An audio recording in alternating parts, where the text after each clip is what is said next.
Good evening, everyone. I'm Joe Mall. I'm the Executive Director of McKenzie River Trust. Thank you for joining us tonight. Welcome to our third edition of our annual Upstream event. It was tempting to think we could host this evening's gathering in person at the Shedd Institute for the Arts or one of the other great public venues here in Eugene. That day will come, and our approach to it all may be a little bit different than in the past, but for tonight, thank you for joining us remotely. I do hope you will continue to support public venues and all their creative approaches to riding out this pandemic. One of the many reminders we've been given in the aftermath of the Holiday Farm fire is that public spaces create and sustain community. We do well to support and sustain them in turn. At the same time, we want to acknowledge and honor the Indigenous people who stewarded the land we are on today for many generations before us. It hasn't really been that long since white settlers drove most Indigenous people away from their homelands, their shared spaces, often by force or coercion. Acknowledging that past and recognizing its influence on how we live today helps us work towards a more just and equitable future. The projects and service area of the McKenzie River Trust include the traditional homelands of the Kalapuya, Solnit, Coos, Lower Umpqua, Siuslaw, Molalla, and other bands and tribes. Today, many of their descendants are part of the Confederated Tribes of the Grand Ronde, Confederated Tribes of Siletz Indians, Confederated Tribes of Coos, Lower Umpqua, and Siuslaw Indians, Cow Creek Band of Umpqua Tribe of Indians, and the Confederated Tribes of Warm Springs. At the McKenzie River Trust, we are beginning to understand that having a role in land ownership means that we have a responsibility to those whose lands were taken from them, and that we can't be good stewards of the land without being better allies to all of the people that inhabit it. Wherever you are watching this today, wherever you call home, or the lands that you frequent, I hope you'll join us in taking some time to reflect regularly on this. We have so many challenges when it comes to living well with each other and living well with the land. And so many opportunities to learn from that history in ways that can make those challenges more manageable. We established the Upstream series as a way of broadening our vision around the choices we make about how to live in a place, what it means to inhabit a place together, to be a good resident. In some ways, this is a gathering like kindergarten story time to help our imaginations grow, to learn some new words and maybe reconsider some words we use all the time without question. It's fun sometime to look back at the history of the language we use. Take that word resident. It comes from Latin, apparently, residere maybe. Sedere, to sit, again, to sit again. Last year's presenter, Robin Wall Kimmerer, considered that question with a bit of a twist. What does it mean to sit again or reside in the house of nature as a good guest? How do you reside alongside or even within a river? To sit again or reside on equal terms with the land? And of course, 2 years ago, sitting as we did in a hall with Barry Lopez during that inaugural Upstream event in person at the Shedd, traveling with him around the many passages of his book, Horizon, he helped us explore what it means as a community resident to have what he called a dignified relationship with the land, and in turn, a dignified relationship with each other. Barry passed away last December. We were fortunate that he gave so much of his time and energy to us, to the river, and to this region. We were also fortunate to have gotten some time with him on video just prior to the fire that swept through the valley last September. We'd like to share a snippet of that video with you this evening now.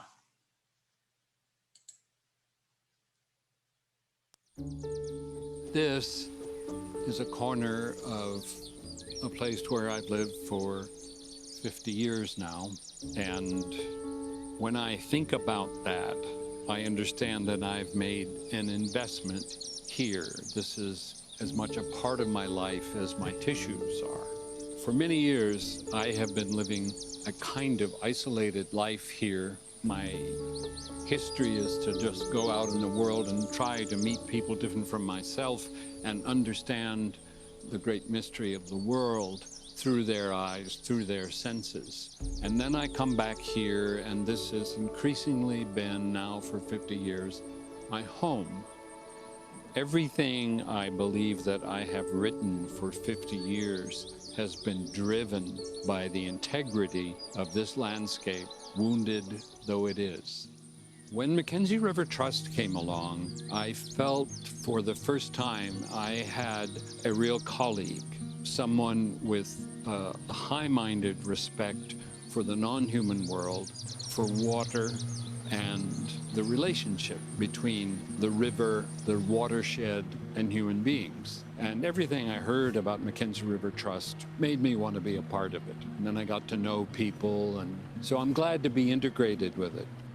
This little creek behind me runs down here 400 or 500 yards and goes into the McKenzie, and that's my direct connection with the McKenzie River.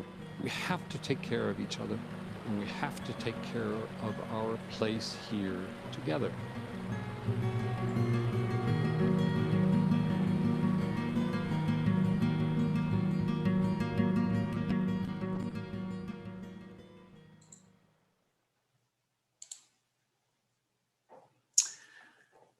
I squirm a little at the thought of being considered high-minded. Barry was always as generous with his words as with his time.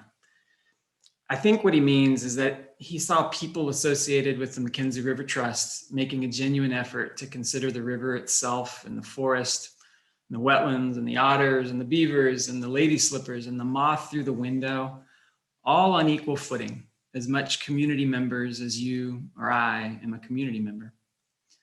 So gatherings like this, like Upstream, are a chance to do that by considering the language that we use, the stories that we create and share.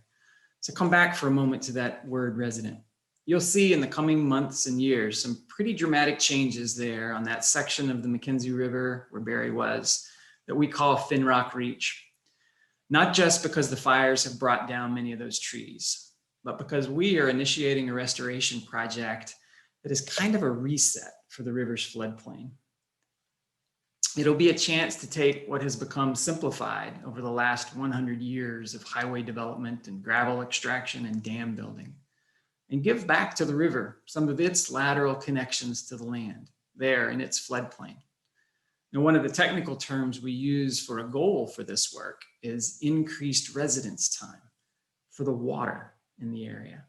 Same amount of water, but flowing more slowly over a larger area that will be chock full of fallen trees and gravel bars and hummocks and islands, all of which will provide more sites for spawning, more areas for insects to flourish and fish to flourish and kingfishers to flourish and people to flourish. The river will continue to meander and change, but it will always be a resident of this community. Residence time, to sit again. It matters for all of us. We've been remarkably fortunate to engage with thinkers and elders and storytellers and wordsmiths like Barry, like Robin, and like our presenter this evening. I'm assuming that you've all at least read a brief bio on Rebecca Solnit.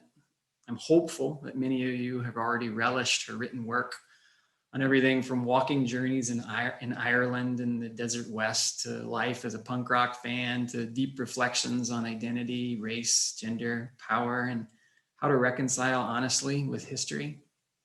I'm certain that after this evening's event, many more of you will want to do so. With global climate change, with the pandemic, with the Holiday Farm fire, we have been awash in uncertainty. In my readings of Rebecca's works and in my correspondence and interactions with her in the lead up to tonight's event, I see someone who navigates uncertainty with remarkable courage and curiosity, head on, eyes wide open, with grace and humor, and indeed a truly high-minded integrity.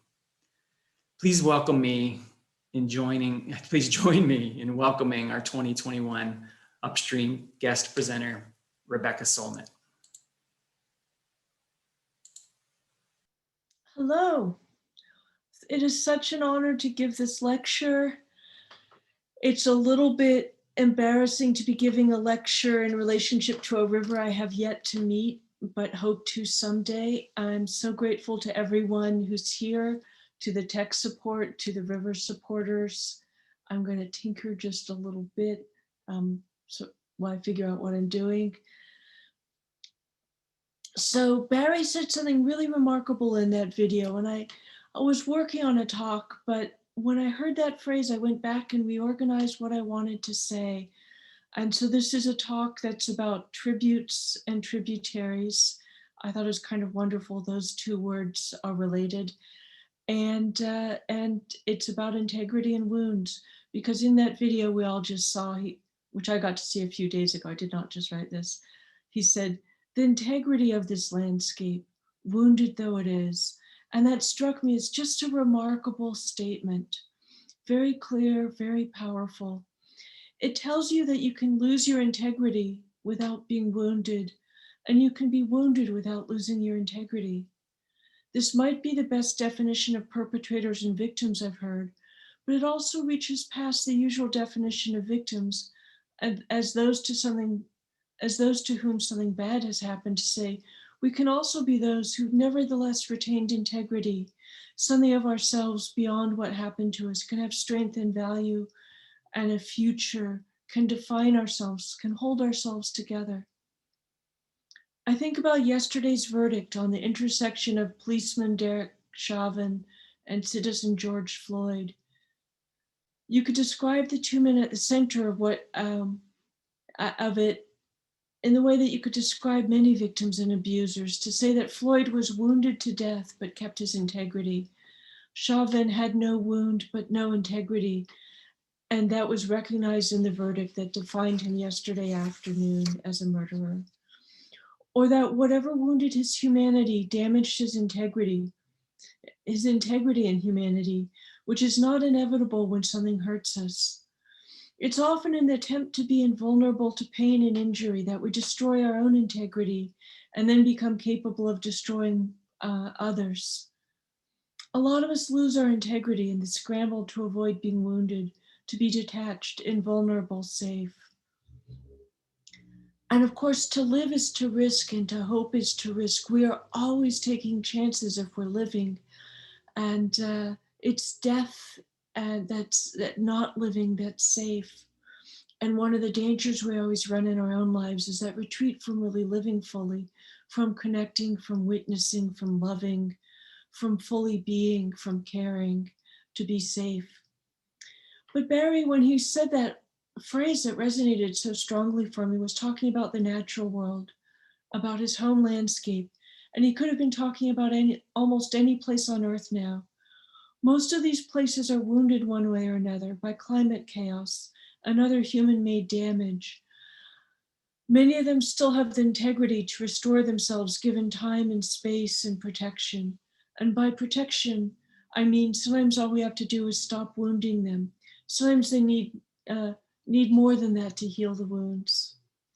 I know that tonight I'm talking to some of you whose homes are in a place that was wounded by last autumn's fire on the McKenzie, and who are yourselves wounded by that, because you loved and love it, because you care, because the integrity of your feeling and ideals and values is intact. The pain is evidence of that, and that is the bargain we make with life. To feel is harder than not to feel, but not to feel is a terrible failure of possibility, of connection, of consciousness. To lose and to hope are risks we have to take to live. The wonderful writer Zadie Smith wrote an essay about joy a few years ago, where she talked about the banality of happiness and the much deeper power of joy, and how she'd found it in becoming a parent, but also the terror that parents constantly face of losing their children. And then she said something I often say to people who suffered losses, another remarkable sentence like Barry's. She said, it hurts exactly as much as it is worth. That loss, the sense of loss, is a measure of what you had, a measure of its value, a measure of its worthiness, a measure of your love. Your neighbor, Barry Lopez, was a huge influence on me and a generation or two of writers. For me, two pieces of his writing had the most impact. One was Arctic Dreams, which looked forward at a time few did to the menace of climate change. But it was important for other reasons. While a lot of previous nature writers had often sought to portray the North American landscape as uninhabited or somehow apart from human societies and culture, Barry in the Arctic reverently and carefully studied both the longtime presence of Arctic peoples and their culture that had adapted so skillfully to live in these harsh and unforgiving conditions. And more than that, to give an example of a people who lived and lived largely by hunting, but did not wound the larger world of which they were a part. He talked about them in the present, learned from them as a living part of the world we're in, not just as relics or something that was past, which was also a huge change. In the 1980s, people tended to talk about Native Americans as though they had somehow conveniently disappeared, giving us no obligation except to suggest that our grandparents or great grandparents, for those of us whose ancestors were here, had done wrong. Their integrity was central to Arctic dreams, and this recognition of the powerful presence, now and not just in the past, of Native people helped heal a self-inflicted wound in the white imagination. By this, I mean the belief that culture and nature were at odds, that human beings were inevitably destructive, and that nature could only have integrity in being separate from us. This might be true of industrial civilization, and it's why national parks and preserves and land trusts are good and important ideas and necessary realities. But there's also a way in the early years when national parks were first being created, setting aside a place like Yellowstone or Yosemite said, this place we will not destroy, but have at the rest of it. And so they did. But it also said this is a place that's uninhabited, and they drove the Native Americans out of those places and misrepresented what they were to the white imagination. A huge problem we're just beginning to overcome by listening to Native people, by recognizing that there are other ways to tell the stories than the stories about virgin wilderness and discovery a lot of us were handed when we were young. Indigenous people remind us that it doesn't have to be that way, that nature and culture don't have to be at odds with each other, and that the land we saw as a place apart had been inhabited for millennia by people who often impacted the land profoundly. Here in California, where I'm speaking to you from, controlled burns were one important way. So they impacted it, but they didn't sacrifice its integrity. We are in addressing land management and soil conservation and renewable energy and non-toxic ways of growing food and making things, beginning to find ways to protect that integrity better while still being members of industrial society. The word integrity means moral consistency and commitment, but also means something whole and unbroken, uninjured, and it's a quality found in many beautiful things, although broken things can also be beautiful. From the same root as integrity comes the word disintegration, literally the loss of the integrity that holds something together. There's a peaceful disintegration familiar to gardeners and naturalists, the transmutation of the no longer living into food for life and then new life.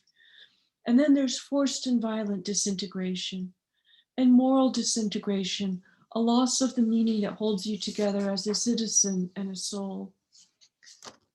The other piece of writing that had such an impact on me was Barry's long essay, published in the LA Weekly in 2002, called A Scary Abundance of Water, about growing up in the San Fernando Valley in Los Angeles' northern suburbs. The essay talks about three things. One is the landscape and waterscapes of his childhood there and the great joy and refuge he found in them. Another is what democracy means, not just as politics and systems in the abstract, but as deeply held values and emotions and commitments and how we relate to each other, how we see each other. And he looks at the racially and economically diverse society of Los Angeles to reflect on this writing. I have also come to assume that one of the writer's obligations to society is to make this equality clear. As I see it, a democracy such a, sorry, the writing's a bit, a democracy such as ours, the writer is called to especially to expose, sorry, it's in italic and it's a bit light. As I see it, a democracy such as ours, the writer is called upon to especially to expose the nature of entitlement, which posits that some of us should receive more solely on the basis of our color, education, gender, ethnicity, supposed gifts, or accumulated wealth. Such a writer, growing up like me, white in a white man's valley, must look back at the social and economic customs, the real estate covenants, the prejudiced legislation and ethical obliviousness that made it so. It is a long way, of course, from the policies of abuse that extinguished the cultural life of the Gabrielano. Those were the indigenous people of the LA Valley. Of the cultural life of the Gabrielano to the assumptions William Mulholland made about what might be bought and sold with impunity.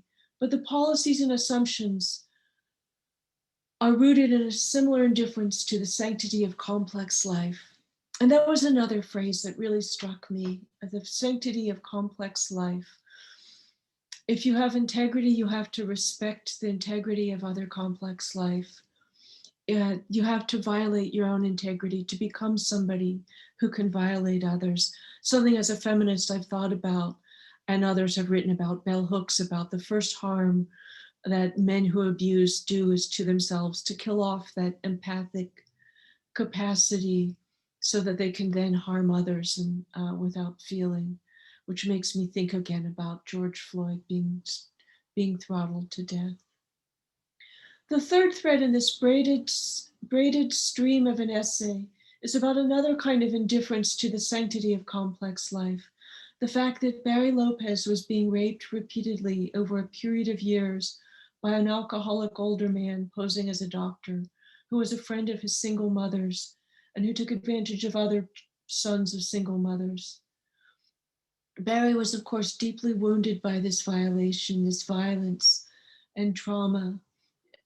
What was so powerful for me in this essay I read in 2002 and saved and have gone back to many times was his determination to portray not just what wounded him, but what sustained him, the space and light and water and room to roam of the natural world around him, the integrity of the place as itself, loving him back. Because something I think about also a lot is we talk about how much we love places, but I think if you love them deeply enough to pay close attention to them as he did, you realize that they love you back in a way and that they sustain you, they're stable, they protect you, they guide you, they teach you, and they give you refuge. The essay did these two things I had not seen before in writing about abuse. It situated that woundedness in the larger context of what saved him, or at least granted him relief and joy, and where he had agency and freedom. It also made clear that he didn't think his suffering made him special or unique or exceptional, that he recognized that there's so much suffering in the world, and that to be wounded was almost the ordinary fate of human beings who continue to be human, who continue to feel, who continue to connect, who continue to know what has happened to them, what matters, what they care about, who continue to take the risk of loving things, of loving themselves. He writes, the LA River, like the Gabrielano people, could not be accorded a place in the valley unless its fundamental nature was altered. Coffined, bound in such a way as to suggest imprisonment, civilized in the most vehement ways, it still manages to raise its fist to the ruling party. And those of you who haven't been to LA, they channelize the river, so it's basically a concrete drainage ditch, which is a really bad way to manage water because a river is not a ditch. It has all kinds of complexities that handle floodwaters in the way the LA River doesn't. But Barry continues, it still manages to raise its fist to the ruling party. In an open gallery of graffiti, it proclaims the city's ethnic and class divisions and registers the degree of people's alienation and marginalization. In those scrawled and sometimes startlingly beautifully executed outbursts of pride, of self-actualization, one can imagine the voice of the river itself, whose behavior for so long has been proscribed. The difference lies in the great maturity of the river. It came before, it will outlast. Its wish is not for vengeance, a young man's goal, but for release. And by the end, he is that river, older, yearning not for vengeance, but for release. This is the McKenzie River's Upstream event, and I want to talk about rivers I've known. I got up this morning, as I have almost every morning for the past 40 years or so at home, and made tea out of what pours forth from my kitchen faucet here in San Francisco, where it almost never snows. And when it does, once a decade or so, the light snow that falls never sticks. But what comes out of my faucet is mostly snowmelt from the high Sierra Nevada that fills the dam in Hetch Hetchy Valley and other alpine reservoirs and makes its gravity-fed journey 100 and something miles across California to reach us here on the coast. And of course, what ran down the sink will go through some filtration and then go where it would have gone if there were never dams on the 17 rivers of the Sierra Nevada and Great Central Valley. It will go into the Pacific Ocean. I got up on Ohlone territory near the settlement of Yalamu, just across the Golden Gate from where I grew up on Coast Miwok territory. And the water that came through my faucet was from Tuolumne land, and their name is on the river whose headwaters include Hetch Hetchy. I've made a few pilgrimages to Hetch Hetchy to see my water near its source, to be soaked by the spray of its waterfalls, truncated by the dam that fills this valley just north of Yosemite Valley.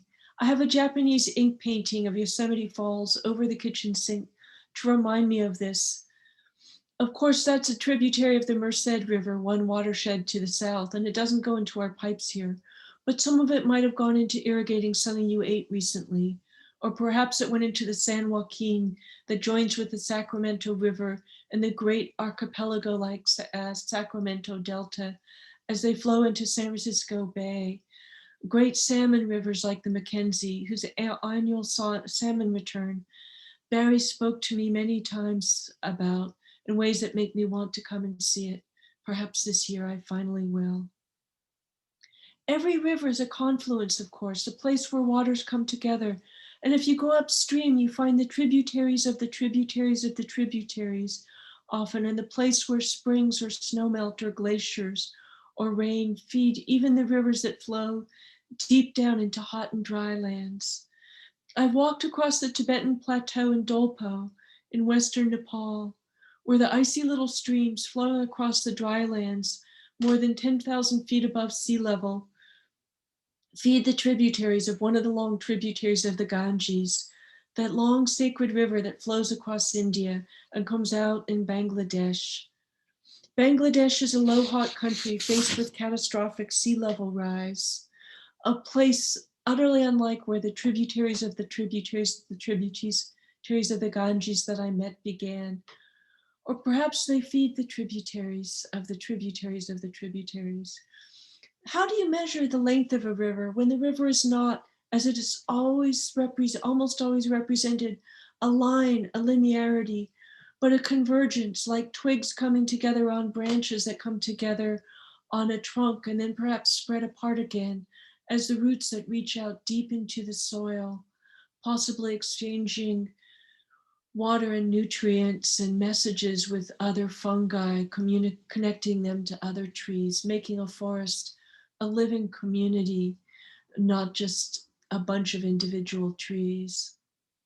The twigs that are streams and creeks and seasonal runoff and mountain springs. We say body of water, but a river is better imagined as a sort of liquid nervous system of water, or as a circulatory system of a watershed, a region. But then you have to think about the rain and the snow and the springs that feed the headwaters. And our own bodies are not either such distinct and separate things. We are interconnected in 1,000 ways. My partner, who's a pulmonologist, told me when we first met something that would come back to me when the pandemic struck, that when you've been in a room with other people for any length of time, you've all breathed in tiny bits of each other that the others have exhaled. We connect in so many ways, influence each other in so many ways, are inseparable and interdependent in so many ways. The entry on Headwaters and Home Ground, the book that Barry and his wife Deborah Gwartney brought out in 2006, says, in fact, rivers have no single source. A river can have headwaters all the way upstream and pass the headlands downstream, like the Marin headlands at the mouth of the Golden Gate, where those 17 Sierra rivers finish carrying their loads of fresh water and sediment into the Pacific Ocean, which is to say that a river is two-headed, many-armed, a divinity, familiar and unfamiliar, mappable and always more complex than the map. If you look at a watershed map, the sources that converge to form a river look like a nervous system branching out, the river the spinal column. If you look at the development of ideas or the influences in your own life, you see the convergences of many sources, convergence and divergence, tributaries and distributaries. That last word, as tributaries are branches that come together into the trunk river, so distributaries are at the bottom of the river coming when the river comes apart again. I learned that river when I visited Hiroshima, the site of the second atomic bomb, the first dropped on human beings in 1945, the year Barry was born. When I visited the city where the Ota River divides itself into 7 distributaries that flow into the inland sea, I learned about it. 7 mouths, one source calls this meeting ground, giving again the sense of the river as a many-headed god. In 1997, I floated down the Rio Grande where it was supposed to be the border between the US and Mexico, between Texas and I think it was Chihuahua. Even though upstream, it is not a border at all since it doesn't divide New Mexico from New Mexico. On that journey, I realized how the dividing line, did I say Rio Grande? I have this fear I said Colorado, the Rio Grande. On that journey down the Rio Grande, I realized how the dividing line that a border is supposed to be is nothing like a river. Nothing is more real than a river. Nothing is more unreal than a border, or at least a political border. Rivers are places of convergence, borders divide, or rather borders don't exist in nature or physical reality, but are asserted as points of division. On some scales, they do valuable things. We fence off the springs so the cows won't trample it. But borders, other than the mutable, fluctuant borders between land and water, are man-made things, or rather the borders in nature are ecotones and meeting grounds, like the seashore, where things come together, not where they come apart. Rivers are real and tangible. You can wade in them or drown in them or drink from them. And borders are mostly lines drawn on maps. And the Rio Grande refused to be the line that is supposed to be the US-Mexico border by moving its bed back and forth and throwing out an oxbow like an embracing arm to take a little bit of one country over to the other side. So the border is an imaginary line, they had decided in the 1960s. The border is an imaginary line down the middle of where the river was back then. And because imaginary lines down where rivers used to be don't do a lot politically, those who believe devoutly in division and separateness and all those opposites of convergence and connection have tried building walls. On the Rio Grande, where was the border, the birds and butterflies particularly delighted me because if you fly, walls and rivers don't hold you back. I knew a beekeeper back in the 1980s who put up a beehive next to the Berlin Wall when it was still standing so that his bees in the West could fly over it every day and gather nectar and pollen and sweetness from the East and make honey of the indivisibility of it all. This series of talks is called Upstream, and it's in alignment with that idea. This talk is a tribute to tributaries and a tribute to Barry. And of course, tribute and tributary have the same root. We speak of words having roots, by which we mean if you go upstream in the history of languages, you find other languages and versions and meaning and ideas. You find ancestors who give words deeper meaning. And though the word tribute is often configured as a kind of tax, the subordinate, paid to the dominant, in rivers, the tributary comes first upstream. Wordsworth once said, the child is the father of the man. The tributaries are the parents of this river. So perhaps those of us paying homage are distributaries of those who came before, those who taught and fed and influenced us. Distributaries is that word I learned in Hiroshima. Rivers are teachers, and perhaps the two most constant things they teach are that everything changes and everything is connected. That connection can be wonder or terror, that what we do when we burn fossil fuels transforms the upper atmosphere, which changes the planetary temperature, which unleashes all kinds of chaos and disruption and loss that have, and shatters the orchestral systems that have favored life on Earth these last 10,000 years, is terror. But other discoveries are wonder. The Wood Wide Web, the discovery of that subterranean fungal network that connects trees to each other in great forests like Oregon's, and make a forest a true community.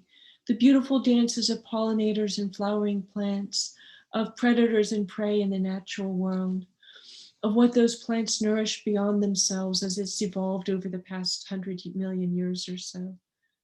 The pandemic in this country became a conflict over whether or not we're all connected, whether we're connected biologically by the ways diseases spread, and whether we're connected morally, whether we had an obligation to reach out to each other and take care of each other in how we carried on with our lives once the pandemic had struck this country. We always talk about right and left, which are terms that, to go back into etymology again, that come from where people sat in the French Assembly after the French Revolution. It's a very old way of describing political affiliation, not always the best way to describe us. A lot of what we've called conservative or right wing, I think we could call separatists or even segregationists now. And the opposite isn't necessarily left wing, but I think people who believe devoutly in indivisibility, in interconnection, in the social and moral obligation to each other that comes from that. So we had an argument about individual freedom uber alles, that meant that you could do whatever you wanted. You should continue being able to gather. All businesses should remain open. We shouldn't have to wear masks. And you had people who believed the opposite, that in order to protect each other, we had to wear masks, we had to socially distance, we had to stop doing a lot of things we do. And the other side didn't argue so much, didn't hold demonstrations, but just did what needed to be done, whether it was just taking care to prevent contagion with social distancing masks, or reaching out with an extraordinary network of mutual aid projects that helped a lot of other people get through this. If there's one thing this pandemic is making abundantly clear, it's that our individual health is interconnected to each other, to our political and economic systems, to the broader ecology, and to the other species we share the planet with. We are not separate, and if you tried to separate yourself from the troubled atmosphere around us from even 5 minutes, you would die for lack of oxygen. A few days without water, a few weeks without food would have the same results. Our bodies are porous, constantly inhaling and exhaling, taking in and taking out. And I might mention here that the word inspiration actually comes from inspire, to inhale. Expire, which means to die, also means to, is connected to exhaling. So you can think about this respiratory disease of inhaling and exhaling, inspiring and expiring. We met of George Floyd begging for his life, saying, "I can't breathe," of breath as the most essential thing that keeps us alive and keeps us constantly recirculating the atmosphere, and of the trees that inhale carbon dioxide and exhale oxygen, the opposite of us, the great benefactors, the green plants that made our atmosphere.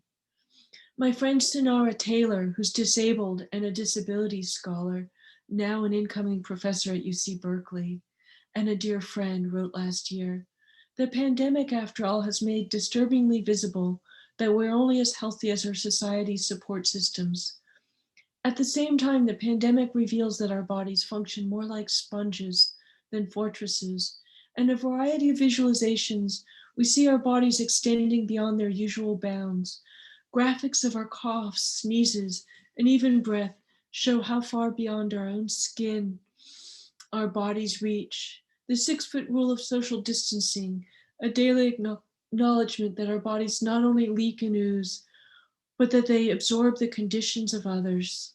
Our sensitivity to each other's physical presence has never felt more visceral. You may remember those sneeze diagrams that showed that a sneeze can carry 30 feet, that some part of you may be 30 feet beyond your physical, the boundary of your skin in an instant. And if it's where somebody else is, that matters. The pandemic crossed from animal to human and then spread around the world, one exhale to one inhale. We prevented the spread, first of all, by recognizing that we are all connected, that what you exhale, I inhale, and vice versa. And something a lot of people in this country had trouble grasping, that a lot of my Asian American friends were very helpful with, because there's already a custom in a lot of Asian countries of wearing masks out of social responsibility to protect other people. And I heard even medical experts saying, well, the mask doesn't perfectly protect you. And it's like, no, it doesn't. It helps you, but it also protects other people in really important ways. And we wear masks not just to protect ourselves, but to protect others.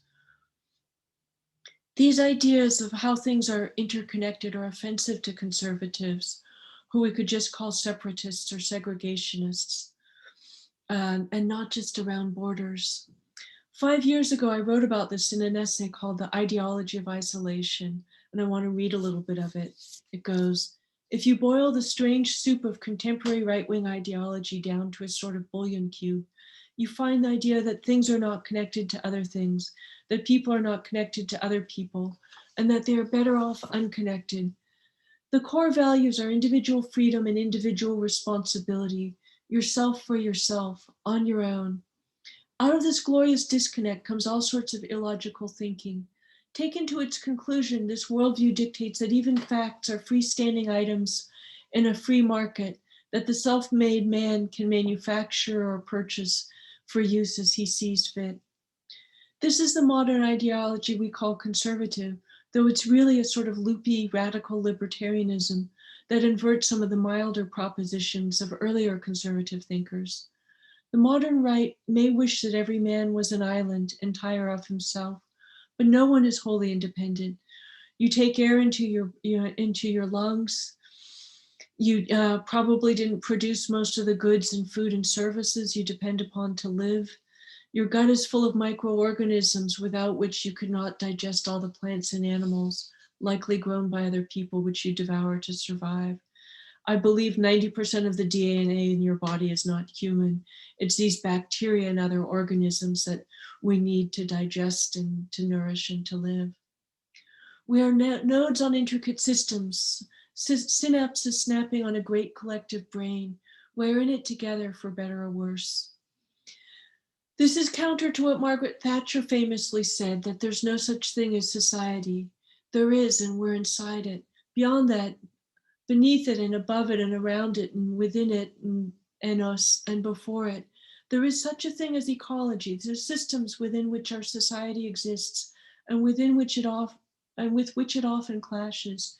Ecological thinking articulates the interdependence and interconnection of all things, which can be, as I said earlier, both incredibly beautiful when you're looking at intact systems and how they function, what salmon feed, and how they function in the world, for example, or it can be terrifying when you look at how a poison spreads, how damage spreads, how burning fossil fuels spreads, how polychlorinated biphenyls found their way into the Arctic, where they concentrated in human and polar bear breast milk, and in top of the food chain, other carnivores.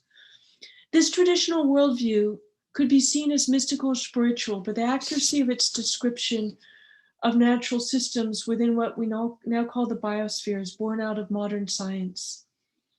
So, and all this causes problems for the ideology of isolation, which wants to say nothing should be regulated, and often argues it not just by saying that, we're willing to accept the consequences, but by saying there are no consequences, that pesticides don't poison things other than the pests they're targeted, that, that chemicals don't end up downstream, that things don't bioaccumulate, that fossil fuel burning doesn't raise the global temperature, that doesn't unleash chaos, that isn't connected to the floods, the fires, the heat waves, the cold snaps, the crop disruptions, the famines, the etc.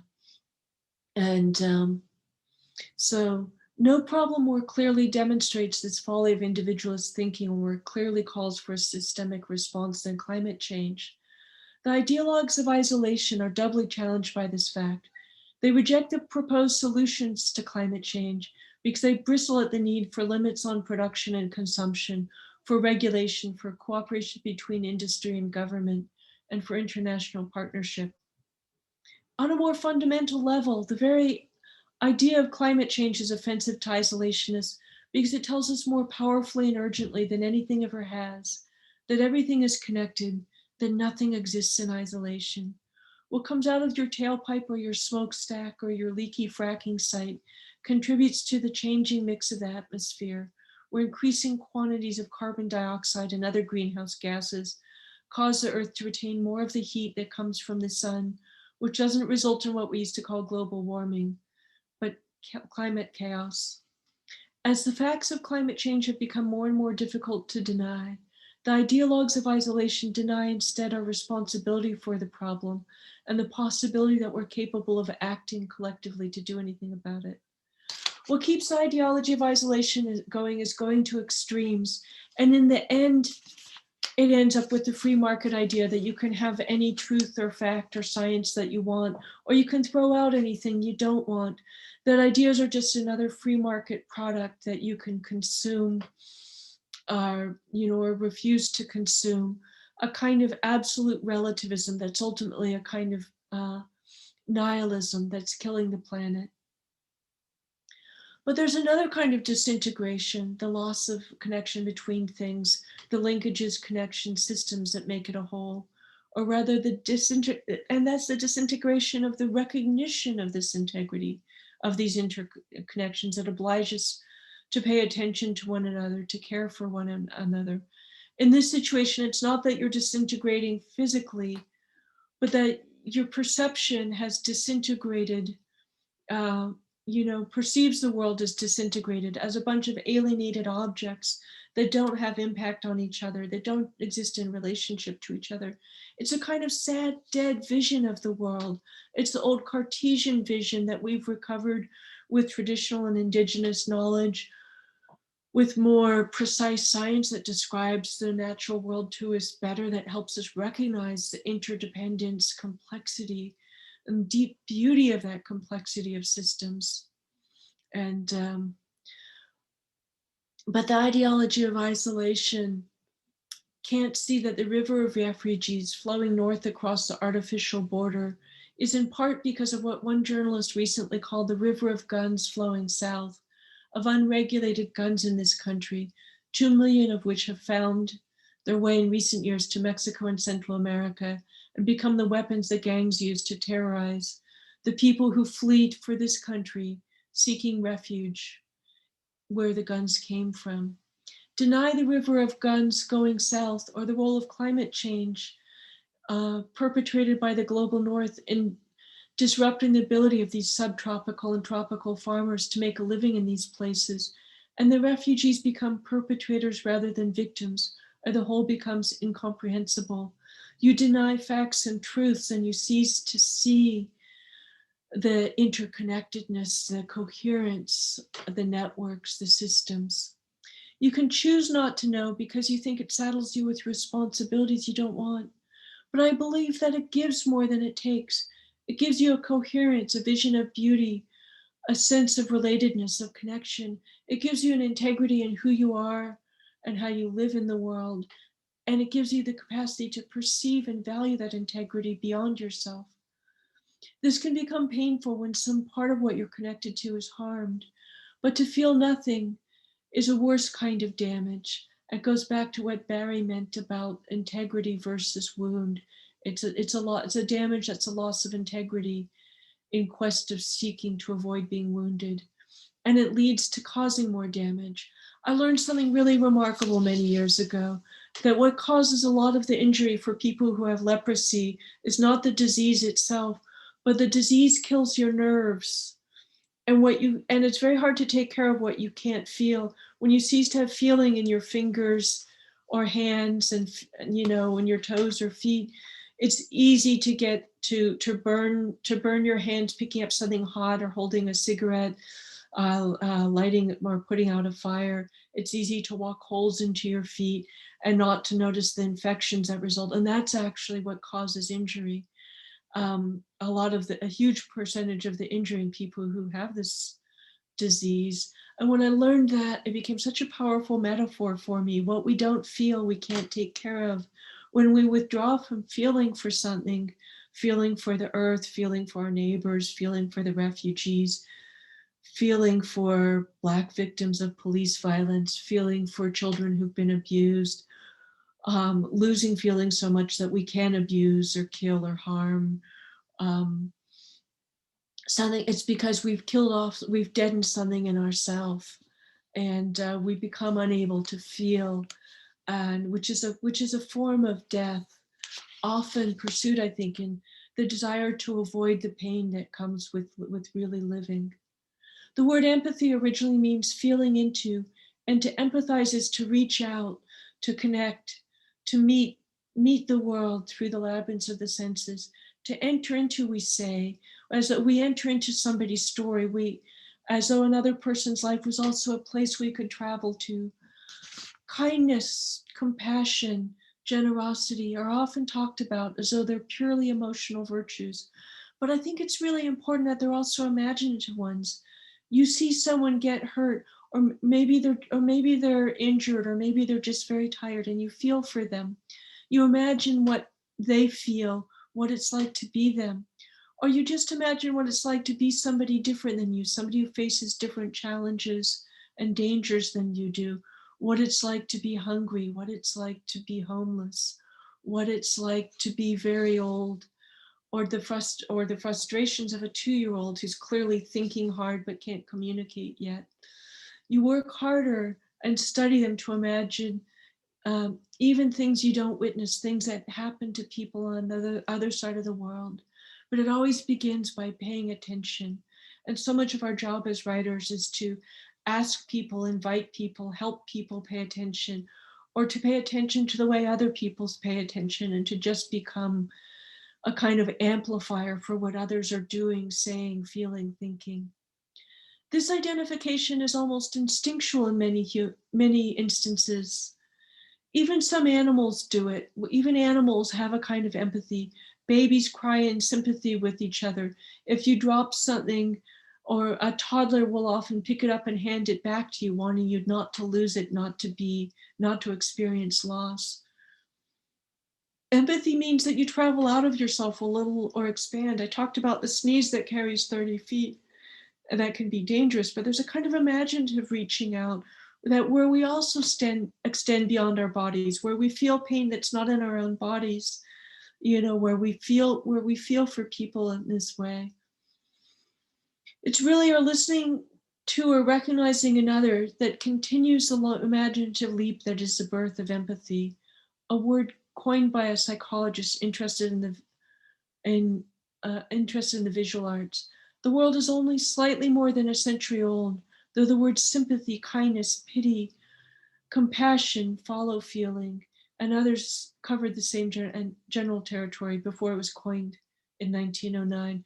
So I think about empathy, and I think about this imagination. I think it's also essential to love. To love something is to pay attention to it, to care about it, to care about what happens to it, to be with it in this deep way. Empathy is a translation of the German word I'm not even going to try and pronounce here, but that means feeling into, as though the feeling itself reached out. The root word is path, from the Greek word for passion or suffering, from which we also derive pathos and pathology and sympathy. It's a coincidence that empathy is built from a homonym for the Old English word path, as in a trail. Empathy is a journey you travel if you pay attention, if you care, if you value, if you desire to do so. Up close, you witness suffering directly, though even there you may need words to know that this person has terrible pains in her joints, or that one recently lost his home. Suffering far away reaches you through art, through images, recordings, and narratives, the news. The information travels towards you, and you meet it if you meet it. Physical pain defines the physical boundaries of the self, but these identifications define a larger self, a map of affections and alliances, and the limits of this psychic self are nothing more and nothing less than the limits of love, which is to say, love enlarges, it annexes affectionately, at its utmost, it dissolves all boundaries.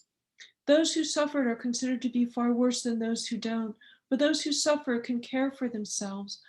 Pain is one form of feeling when something hasn't been cared for, but not feeling allows damage to happen, allows that pain. And so feeling can mean being wounded, but can also mean being joyful, being connected, being loving. And the poet Rilke calls these sufferings that are drowned out spurn lost life, of which one may die.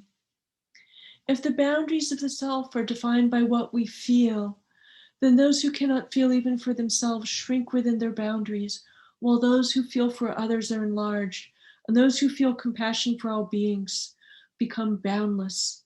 They're not separate, not alone, not lonely, not vulnerable in the same way as those of us stranded in the islands of ourselves, but they are vulnerable in other ways.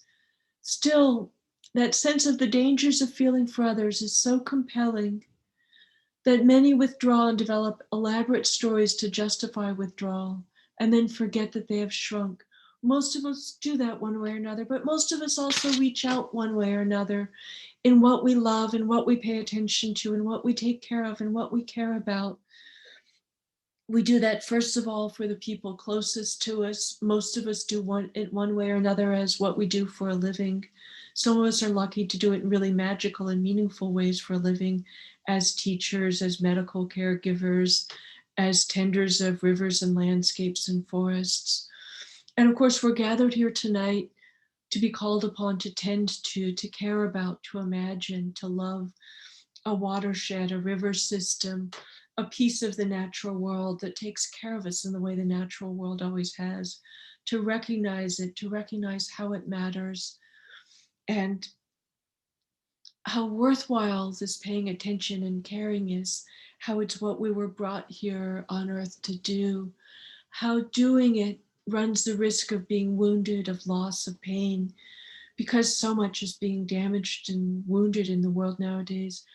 But how doing this work protects our own integrity, the integrity of the natural world, and brings us into contact with everything worth loving and with the self that is capable of this love. Thank you so much.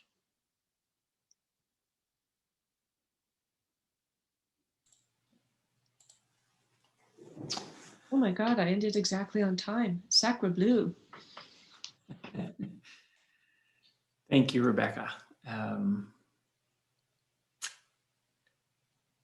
Where to begin? First, everyone in the audience, again, thank you for joining us tonight. I should have made clear at the beginning, at the bottom of your screen, depending on your Zoom configuration, there's a question and answer box. And we have a little time here, maybe 15 or 20 minutes to entertain questions from you. So if you would like to have a question of Rebecca, please post it there in the Q&A box, and I'll do my best to track and moderate those. But to get things rolling, in front of me, there are so many notes and the range of questions. A couple of things stuck with me. Where you are in San Francisco, the life that you've chosen in many ways, there's a parallel to Barry and to Robin as well. Well-traveled, deeply curious around the world, except clearly a home. And for you, it's been a very urban existence. And you referred to the city's dependence on Hetch Hetchy, which has all sorts of history and triggers for those of us who attend to water in the West. And one of the things with the Holiday Farm fire that we have come to recognize is that interdependency of literally those of us upstream who are living in a rural environment, and those of us, myself included, downstream, who are dependent on the river coming downstream for something as fundamental as water. And there's no question, there's a real tension in the West, especially between this urbanization and the demands of urbanization and the politics of the urban versus the rural life. And particularly the rural life has gone through such tremendous change. And I'm curious how in your work you've reckoned with that, and where you see that the connections there between rural and urban. Particularly you use the words as a writer in terms of obligations. Do you think about the obligations that you as an urban dweller have towards the rural resident, and vice versa, and how those expectations and obligations play out and how we can do a better job of that? You know, one of the things that pains me really deeply, I hope to write an essay one of these days against, is the sense a lot of rural people have that urban people scorn them. I'm sure some do. A lot of urban people were rural people, just as a lot of rural people like Barry, were urban people at one point. And, I always thought I grew up in the northernmost subdivision in my county with probably 100 square miles of open space, on the other side of the backyard fence. Okay, there was a quarter horse stud farm and some of it was dairy farms, but I'm very good at climbing through barbed wire, and there was just illimitable open space further than, I could walk in a day as a kid. And I always meant to move to the country. I spent a lot of summers at my friend Lucy Lepard's house in rural New Mexico. And I joke that I wasn't sure I was necessarily closer to nature there, but I was definitely closer to my car. As an environmentalist, one of the things that I've really valued about living in San Francisco, the second densest city in the United States, is that so much of my life can be carried on foot, bicycle, public transit, etc., and has been the 41 years I've lived here. And there's a way in which that does feel natural to me, and that it's unnatural to have to drive everywhere. And, and it's very hard to find a place where you're, except my partner who lives on the water very near, on a short bike ride or short walk really from the nearest grocery store, and some pretty good public transit, has managed it. And I spend a lot of my time with him. But it's natural to live in a human scale environment, which means that you can walk to everything you need and a lot of people. It is natural in one way to be surrounded by what we call nature, but it's unnatural to be so dependent on machines to perform all your most basic tasks. And where Lucy lived, I think there's one mailbox, but if you want milk or a newspaper or anything, everything you do, unless you were some mighty bicyclist, you could go I think it's about 15 miles to the nearest grocery store. And I also really value, when I'm in rural places, the biodiversity speaks to me. It has been really meaningful to me to live in a non-white majority, immigrant intensive, wildly diverse city, a city that's been a great refuge, not only for so many people coming over the border or from other countries where they're persecuted, but also for so many queer and trans people. That's been a part of the culture I've really valued. But it's also felt like a home base. This is a very functional place, or has been a very functional place for me to be. And, and for 25 years, I had a rent controlled apartment because I wasn't making that much money at being a writer, and I didn't feel like I had that many options. And now I keep thinking like, I should probably move to the country, but where? And as somebody who's a very devoted aunt and great aunt, I don't want to move too far away from the kids either. And my partner is in a sweet spot and he's not going anywhere. So I oscillate. And then one more thing is, the Bay Area has the greatest green belt of any major metropolitan area in this country. And there are mountain lions can see the Golden Gate Bridge. And last time I saw a coyote taking a walk in my neighborhood was Monday. I think I saw seagulls flying from bed today. There is a lot of nature in the city. The last time I hung out with farmers was about 1 p.m. when I caught the tail end of the farmers market I've been going to since the 1980s, which serves the food desert of the inner city and Asian immigrants really well, Asian American immigrants, with what's offered and how affordable it is. And I kind of love it that this very diverse group of farmers literally comes into the plaza that honors the founding of the United Nations here in San Francisco in 1945. And so those are some of the reasons. I do have kind of a pipe dream of getting an electric car and a solar roof, and of running a car off a roof at some point in the foreseeable future. But I think rural life, it's important that people be there, and the people who are raising food and the people who are just developing these deep relationships, but that living ecologically for the great majority of the 8 billion people on earth, if you're not working with the land directly, urbanity is often the low impact way to go. Thank you. Ooh, we got questions while I was nattering on. Yeah, so here's one for you. Can you speak about how people are leaving California and other places due to climate change? I have not seen a lot of data about that. I know people who've lost their homes to fire here in the Bay Area. We had terrible fires in 2017, 18, 19, and 20 here. And and I know that people are leaving. I don't know anybody. Actually, the one person I know whose house burned down last fall is rebuilding. And and I have heard that a bunch of people left San Francisco because of the pandemic, because we actually were really overrun by well-paid tech workers who pushed out a lot of the economic and ethnic diversity of San Francisco and made it a kind of monoculture. I would think of like a forest ecology becoming like a tree plantation with it. But for white collar people who can work from anywhere, a lot of them decided to go someplace cheaper, and housing prices fell a bit. There's a lot more for rent, and we're hoping that some of the diversity of the city comes back.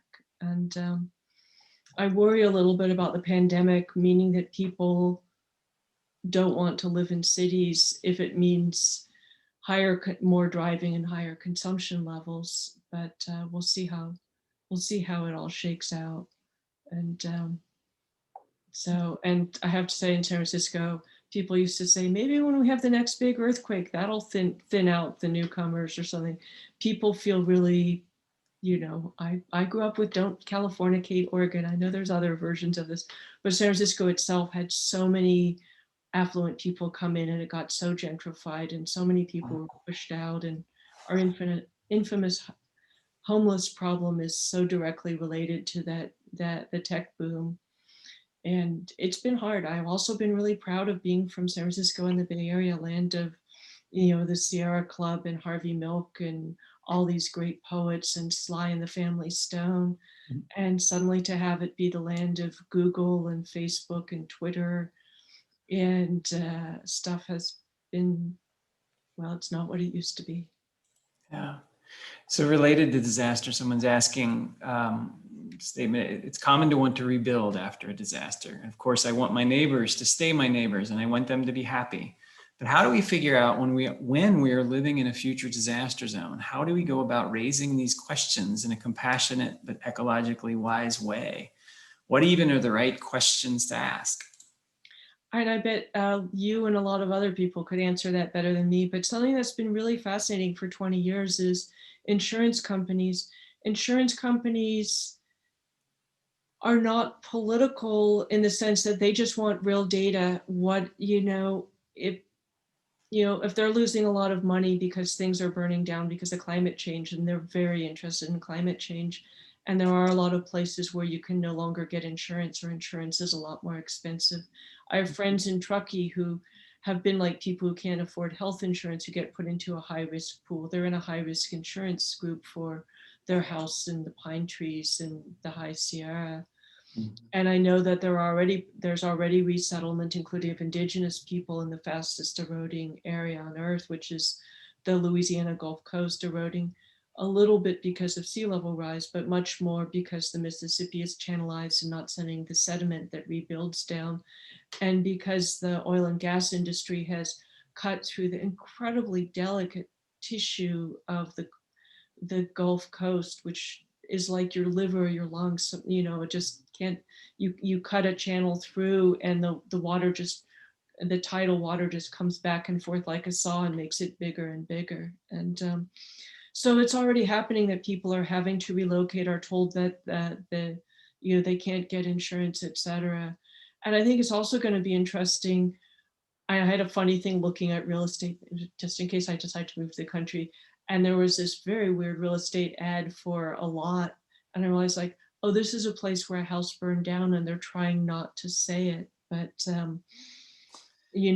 I bet the banks don't want to lend you money on building a house on this place. And I should say, I actually rented a place at the very top of the Berkeley Hills a couple of years ago to try out leaving the city. And it was really interesting. My insurance company said they wouldn't give me renter's insurance because it was in a high fire area.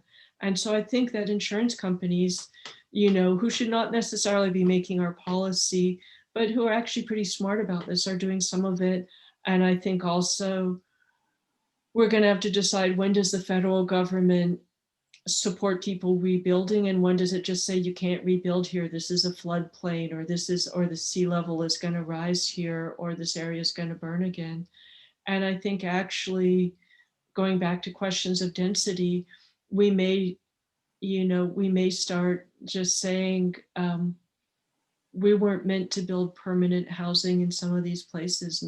And as living in earthquake country, it's interesting thinking, what happened to native people in earthquakes? And it's like, their structures weren't very heavy.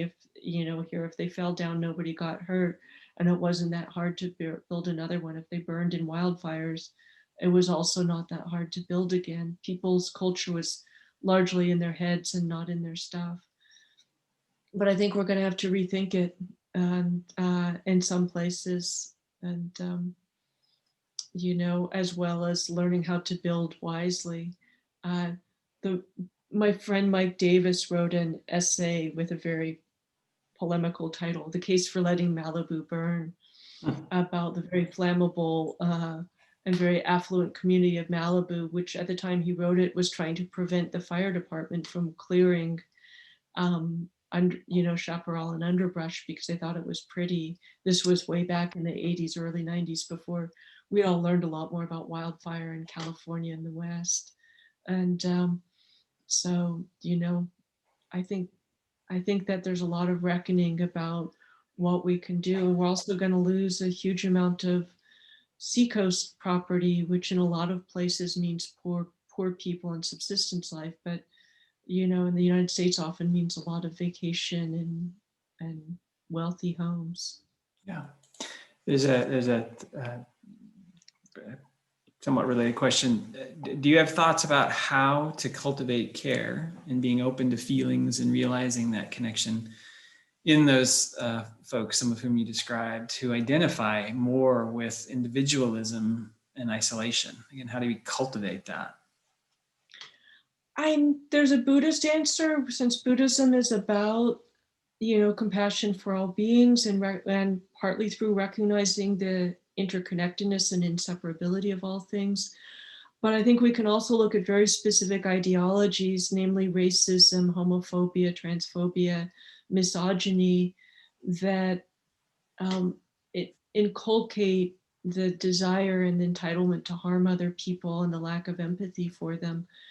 And and the other kinds of prejudice that teach you that you have nothing in common with a Muslim person, or a disabled person or something. And we have a lot of, I think human beings, and I could produce a lot of evidence, except that we're in a brief Q&A.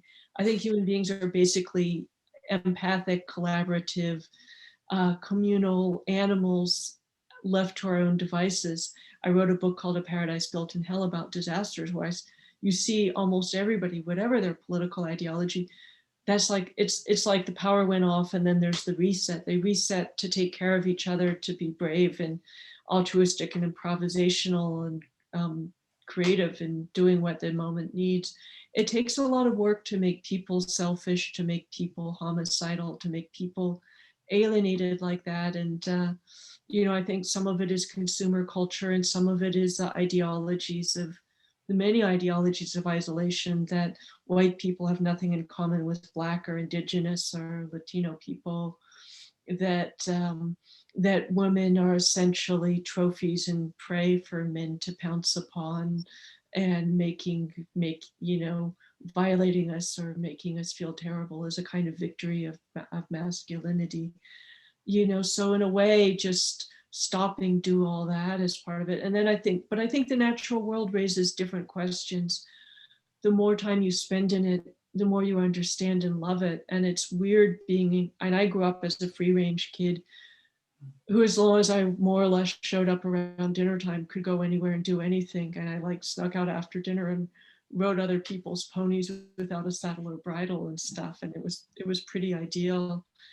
And our kids, I think taking kids to nature and is really important. But I think even a lot of people who see, who go fishing and see forests and trees and landscapes may not recognize the systems that they're all part of, and why, spraying the crops here is going to lead to runoff that's going to go into that salmon stream that's going to be, that's going to ultimately kill the birds that we're actually taking care of the pests pretty well, the silent spring kind of stuff. So I think we need ecological education in the more abstract sense. And I think not just to understand it, because I think it feeds our souls. We all need or almost all of us need some kind of nature, and people find it in really interesting ways. And my city does have a 7-mile long beach. And actually that's the west side. The north side has some more beaches. It's not that urban if you don't want it to be. It has a lot of bird watchers and butterfly experts and things. Thank you for everything tonight. This has been wonderful. Apologies to others who couldn't get their questions answered given our time frame. I also want to extend a number of thanks to the people who made this evening possible. Includes all of you who have joined us, all of the members of McKenzie River Trust. Tomorrow's Earth Day. You'll see some, I think, in the chat. Actually, tonight there's a preview of a challenge opportunity we have. Local great business supporter of ours, Mountain Rose Herbs, has posted a $15,000 dollar for dollar match for Earth Day tomorrow. The link is there. It will also go out tomorrow. That was put up there by Holly McCrae, who is the extraordinary events and outreach coordinator for the Trust, who's pulled all of us together. Her and Therese Kirschus have made this seamless, at least from where I've sat, and I really appreciate that. We've had wonderful closed captioning tonight from Mayra Perez and Danielle Stevens. And then from all the way, this world being what it is, in, I think, Sydney, Australia, Susan May has provided technical support for Zoom tonight. The Upstream event this year, as in past years, was supported by Dave and Ann Fidanki. Appreciate that support. And by Mary Nyquist Coons and James Coons. So to all of you again who've joined us tonight, I really look forward to gathering in person as soon as we're all able to do that comfortably and creatively. Otherwise, thank you for joining us tonight. Good night.